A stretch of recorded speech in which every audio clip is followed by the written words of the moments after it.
ناظرین، کیا آپ جانتے ہیں کہ آج کے دور میں بچوں کی سب سے زیادہ کمزور ہونے والی چیز کیا ہے؟ وہ ہے ان کی ہینڈ رائٹنگ۔ موبائل، ٹائپنگ اور شارٹ کٹس کے اس زمانے میں بچے لکھنا کم اور صرف سکرین دیکھنا زیادہ سیکھ رہے ہیں۔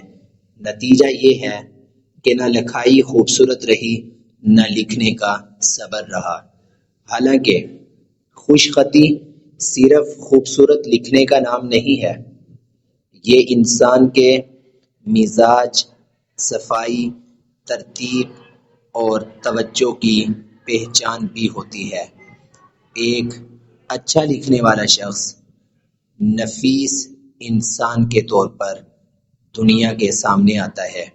ایک اچھی ہینڈ رائٹنگ استاد پر اچھا اثر ڈالتی ہے، امتحان میں ایگزامینر پر اچھا اثر ڈالتی ہے، نمبر بہتر کرواتی ہے اور پڑھنے والے کے دل میں احترام پیدا کرتی ہے۔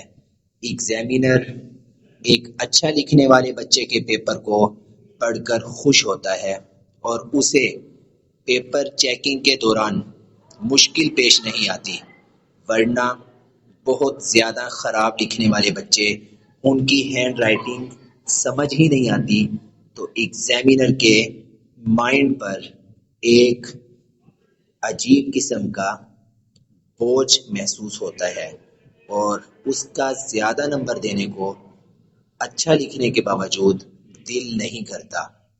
افسوس کی بات ہے کہ آج بہت سے بچے پیپروں سے فارغ ہوتے جا رہے ہیں۔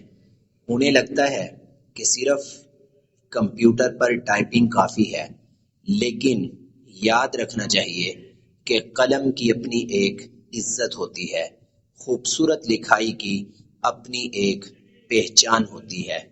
اگر بچے روز صرف 10 منٹ بھی خوش خطی کی پریکٹس کر لیں، بے شک وہ اس سے خطاط نہیں بن سکیں گے، بے شک وہ اس سے پینٹر نہیں کہلا سکیں گے، لیکن ان کی لکھائی، توجہ اور اعتماد تینوں بہتر ہو سکتے ہیں۔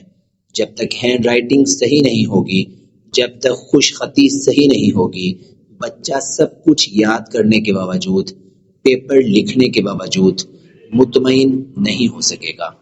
اس پر ٹیچرز کی توجہ نہیں پڑے گی، وہ کلاس کے اندر اعتماد حاصل نہیں کر سکے گا۔ یاد رکھیں، خوبصورت لکھائی ایک دن میں نہیں بنتی، یہ صبر، مشق اور محبت مانگتی ہے۔ اپنے بچوں کو صرف تیز لکھنا مت سکھائیں، خوبصورت لکھنا بھی سکھائیں، کیونکہ اچھی رائٹنگ صرف الفاظ نہیں لکھتی، شخصیت بھی نکھارتی ہے۔ کیونکہ اچھی رائٹنگ صرف الفاظ نہیں لکھتی، بلکہ شخصیت بھی نکھارتی ہے۔